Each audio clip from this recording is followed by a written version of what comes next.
মাহমুদ সজীব ভুঁইয়ার মতো একজন মানুষকে যেদিন এলজিআরডি মন্ত্রী করা হলো, সেদিনই আমরা ধারণা করেছিলাম আসলে ধান্দাটা কি, পরিকল্পনাটা কি। মানে ট্র্যাডিশনালি বাংলাদেশে সরকারি দলের সবচেয়ে সিনিয়র সদস্য, মানে প্রধানমন্ত্রীর বাইরে এলজিআরডি মন্ত্রী হতেন সাধারণত সাধারণ সম্পাদকরা। ওবায়দুল কাদের একজন ব্যতিক্রম ছিলেন, কারণ শেখ হাসিনা যেহেতু উন্নয়নকে তার প্রধান ফ্ল্যাগশিপ করার চেষ্টা করেছেন, তাই যোগাযোগ বা মানে রোড এবং ব্রিজ ইনফ্রাস্ট্রাকচারের মন্ত্রী হিসেবে ওবায়দুল কাদেরকে রাখা হয়েছিল। কিন্তু এত বড় একটা মন্ত্রণালয়ের দায়িত্ব আসিফ মাহমুদ সজীব ভুঁইয়া, ওনার তো যুব ক্রীড়া ছিলই, সাথে এটা যখন যুক্ত হলো তখন এই এলাকাটা এসছে।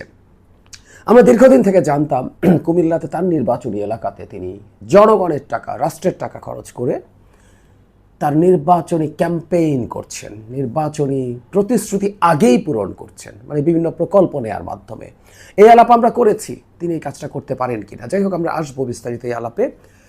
এখন একেবারে ক্রুড ইনফরমেশন সহ প্রথম আলো একটা রিপোর্ট করেছে, আপনারা দেখেছেন, খুবই খুবই গুরুত্বপূর্ণ রিপোর্ট।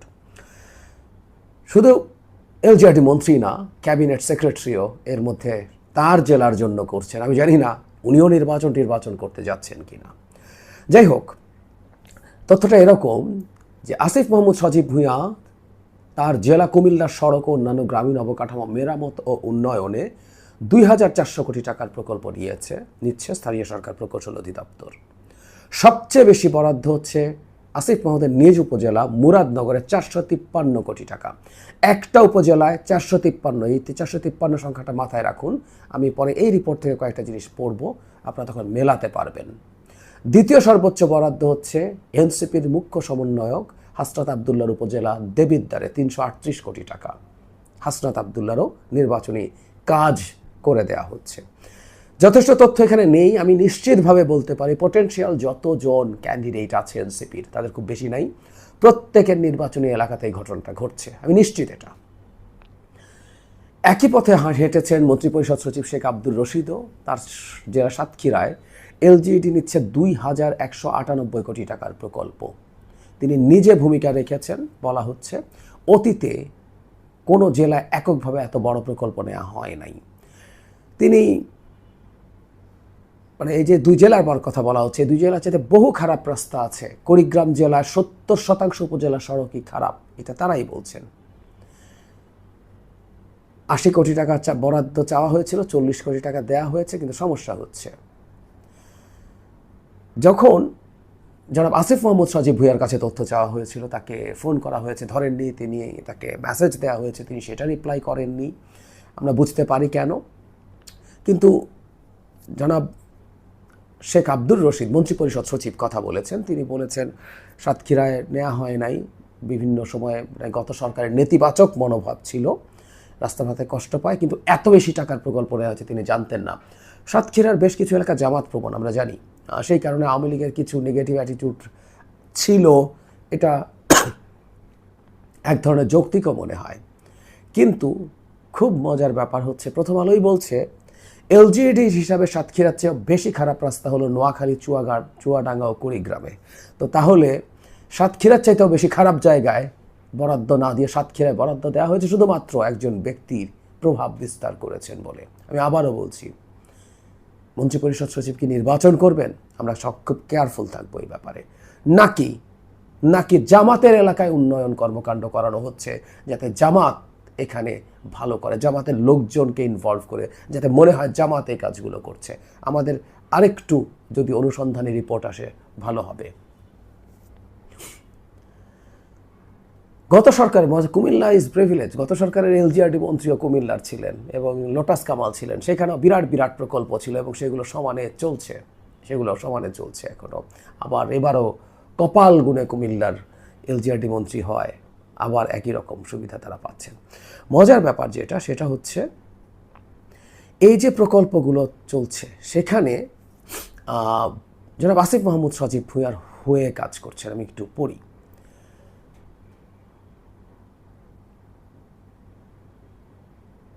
এখানে ব্যাপারটা এরকম, যত বরাদ্দ হচ্ছে, বিএনপির যুগ্ম আহ্বায়ক অভিযোগ করছেন সরকারের টাকা যেখানে যাচ্ছে সেখানে অনুষ্ঠানে উপদেষ্টার চাচাতো ভাই বৈষম্য বিরোধী ছাত্র আন্দোলনের মুরাদনগর উপজেলার আহ্বায়ক ওবায়দুল সিদ্দিকীকে রাখা হয়েছে।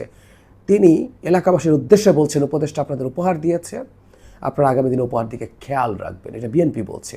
তারপর ওবায়দুল সিদ্দিকীর সাথে কথা বলা হলো, তখন তিনি বলছে বরাদ্দ ছিল, বরাদ্দ তিনি দিচ্ছেন, তিনি বলছেন কোথাও ব্যক্তিগতভাবে এই উন্নয়ন করে দিয়েছেন, এই ধরনের কথা বলেননি। কিন্তু এটা ফ্যাক্ট, এটা এখানে ক্লিয়ার যে তার চাচাতো ভাই এখানে যাচ্ছেন।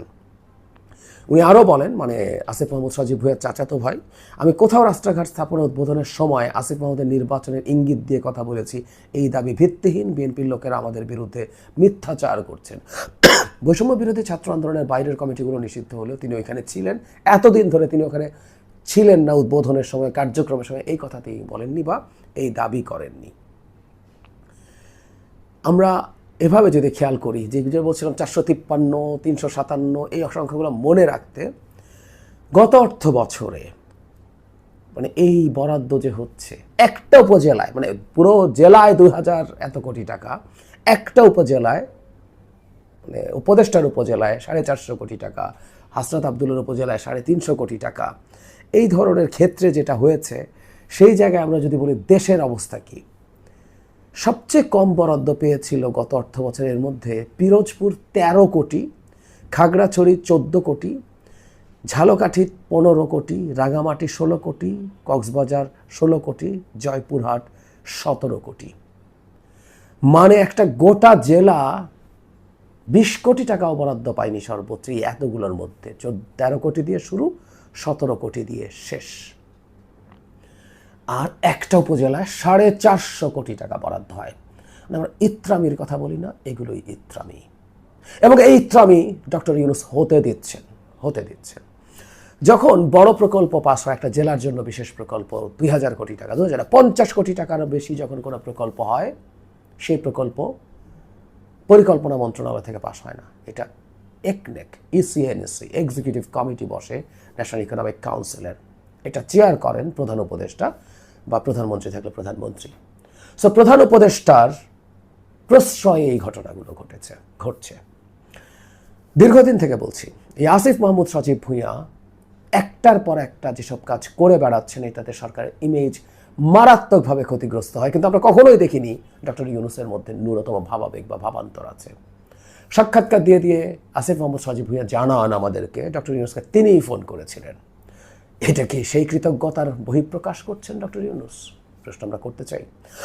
এবং এই রকম একজনকে যেদিন এলজিআরডিতে নিয়েছেন, সেদিন কি ডক্টর ইউনূস জানতেন না এটার উদ্দেশ্য কি? তিনি কি সেই উদ্দেশ্যের পার্ট নন? এই প্রশ্নগুলো করতে হবে। জেনে শুনে তাকে নেওয়া হয়েছে এই কাজগুলো করার জন্যই। তিনি বেছে আমি আবারও বলছি, শুধু হাসনাত আবদুল্লাহ এবং আসিফ মাহমুদ নন, পটেনশিয়াল যারা নির্বাচন করতে চান এনসিপির, তাদের প্রত্যেকের উপজেলার একটা খোঁজ করলেই দেখা যাবে সেগুলোতেও একই ঘটনা ঘটছে। জনগণের টাকা দিয়ে সরকারে বসে নির্বাচনী কাজ করছেন এবং এই ডিসপ্যারিটি করছেন। 13 কোটি টাকা একটা জেলায় বরাদ্দ হয়, আর একটা উপজেলায় 450 কোটি টাকা বরাদ্দ হয়। আবারও বলছি, এটা ইত্রামি, এবং এই ইত্রামির প্রশ্রয় ডক্টর ইউনূস দিচ্ছেন। এখনও তারা উপদেষ্টা হয়ে, মন্ত্রী হয়ে বসে আছেন। এই সরকারের নিরপেক্ষতাকে তো প্রশ্নের মুখে ফেলছেই, এই সরকারের সদিচ্ছাকেও প্রশ্নের মুখে ফেলছে। ডক্টর ইউনূসের এনসিপির প্রতি বায়াস আছে, আমি জানি, কিন্তু আমি বিশ্বাস করি না নির্বাচনে তিনি এনসিপির হয়ে চুরি করতে কাউকে প্রলুব্ধ করবে। কিন্তু এই যে ঘটনাগুলো ঘটছে, এগুলো অত্যন্ত অনৈতিক, অন্যায়, এবং তিনি সেটা সহ্য করছেন। আমাদের সামনে অনেক ন্যায়ের কথা, নীতির কথা তিনি বলেন। আমি আশা করি নিজ দেশে, বাইরেও বলেন, প্রচুর ওনার বক্তব্য শোনার জন্য বসে থাকেন। এই মারাত্মক বৈষম্য দেশে বসে বসে করা হয়। সকল বৈষম্য বিরোধী আন্দোলন ছিল শেখ হাসিনা পতনের, এটা বৈষম্যের বিরুদ্ধে নাকি দাঁড়িয়েছিলেন। এই সব উপদেষ্টারা বৈষম্য বিরোধী কথা বলে রাস্তায় নেমেছিলেন। এখন করছেন ইত্রামো, ইয়াস, চরিত্র দেখিয়ে দিচ্ছেন। আসলে আদতে একই মানুষ, শেখ হাসিনাই হয়ে উঠছেন সবাই। শেখ হাসিনার গোপালগঞ্জের কথা মনে উঠল। বাংলাদেশে ঢাকা এবং চিটাগংয়ের পর এডিপি বরাদ্দ তৃতীয় সর্বোচ্চ হতো গোপালগঞ্জে। এবং আমি একটা কলামে লিখে দেখিয়েছিলাম, গোপালগঞ্জে রিপিট, গোপালগঞ্জের টোটাল জিডিপির বরাদ্দ, মানে জিডিপির তো না, মানে উন্নয়ন বাজেটের বরাদ্দ জিডিপির না, ইনফ্যাক্ট আমি ভুল বলেছি শুরুতে, আমাদের যে এডিপির বরাদ্দ, ডেভেলপমেন্ট প্রজেক্টের প্রোগ্রামের যে বরাদ্দ, সেটা গোপালগঞ্জ জেলার বরাদ্দ রংপুর বিভাগের 8টা জেলার সম্মিলিত বরাদ্দের চেয়ে বেশি। অথচ রংপুরে বাংলাদেশের সবচেয়ে গরিব, সর্বোচ্চ গরিব 10টা জেলার 6টাই রংপুর বিভাগে। শেখ হাসিনা যে ইত্রামি করতেন, ঠিক সেই ইত্রামি করছেন আসিফ মাহমুদ সজীব ভুঁইয়া। এবং ডক্টর ইউনূসের সামনে বসে, ডক্টর ইউনূসের প্রশ্রয়ে বৈষম্যের কথা, বৈষম্য বিরোধী কথা কত কত শুনলাম। বন্ধ হবে না। ডক্টর ইউনূসের ব্লাইন্ডনেস দূর হবে বলে আমি আসলে কোনোভাবেই বিশ্বাস করি না। এসব